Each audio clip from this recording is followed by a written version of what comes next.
forward and he goes, you know you can make those. And I turned around and I said, yeah? He said, yeah, sign up for a class, and I did. So I signed up for a class and I made a baby doll, a sleeping baby doll. Beautiful, absolutely stunning doll. Looked like it was gonna wake up at any moment. So I couldn't stand that, so I went and made another one, and I made 3 modern dolls. That's what I call modern. They look like people, the regular people now. But when I saw these with those big round eyes and the gorgeous painting on them, these are dolls to me. The things you see in the stores now are not dolls. They look like people. And I'm sure the people sort of looked like this back then, maybe, I don't know. But I like the dolls that look like dolls. D-O-L-L-Y.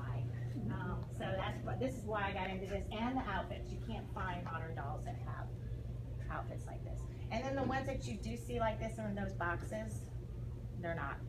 This is all imported fabric. It's all silk. There's cotton and silk, and that's it. You can't use any polyesters. You can't buy anything. You buy at Joann's or Walmart.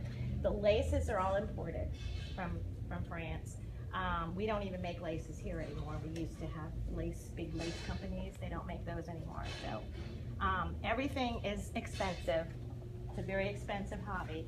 I have one doll. I forgot which one it was.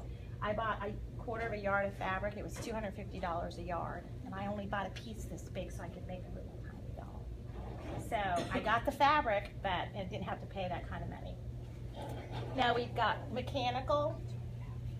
The automatrons were huge back in the day. No, we don't think this is much of anything to see something go like this, because our dolls now do all kinds of things. But this was exciting back then. And there's another one here. These are made by the French. They're both, one's a Peru. These, like I said, these are the German. Now you've got your fashion dolls.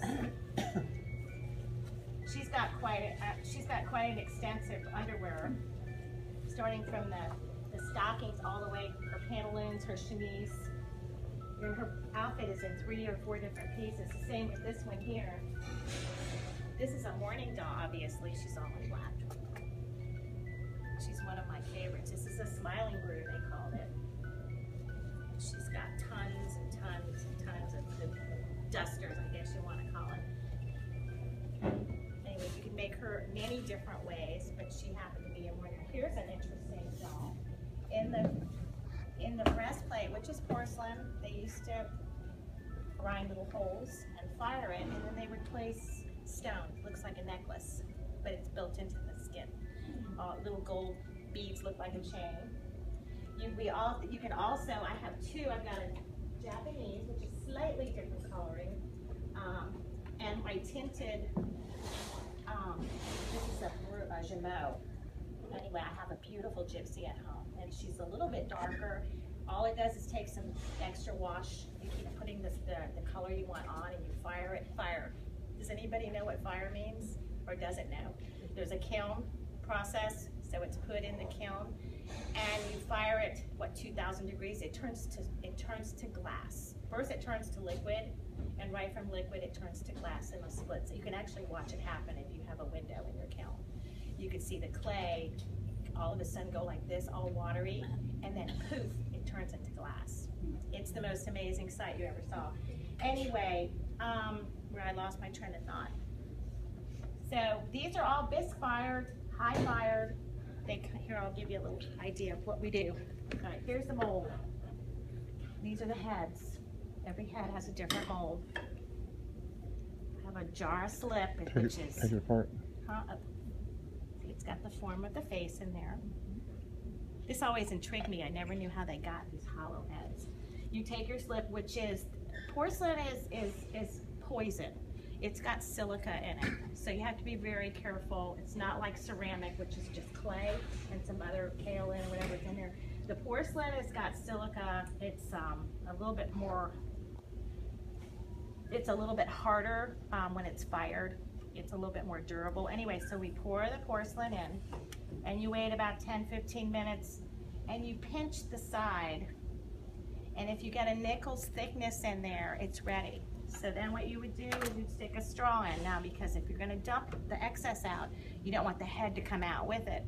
So I stick a straw in, blow the straw as I'm pouring the excess. And what you're left with when you open your mold is this. Okay? Looks like a pipe. Yeah, so, but it doesn't have eyes cut out because you have to do all that yourself. So anyway, then it comes out and it's real soft. So you can start cutting the eyes a little, just give it a head start because you don't really want to start cutting eyes until the head is a little bit more solid or else you'll dent it. And porcelain is non-forgiving. If you make a dent, once it's fired, it goes back to where it felt that dent. So anyway, we low fire these so that it's clean, so that we can clean it underwater and we don't get the silica dust into our lungs because you could die from that. That's called silicosis or like asbestosis. It's the same thing. So anyway, once this is soft fired, it's easy. You can still scrape the clay off, but you're not damaging the head. So the eyes are cut and then we refine it under light and a magnifying glass to make sure there's no scratches. Because if there's scratches and you go to put a wash, you get a line, you know.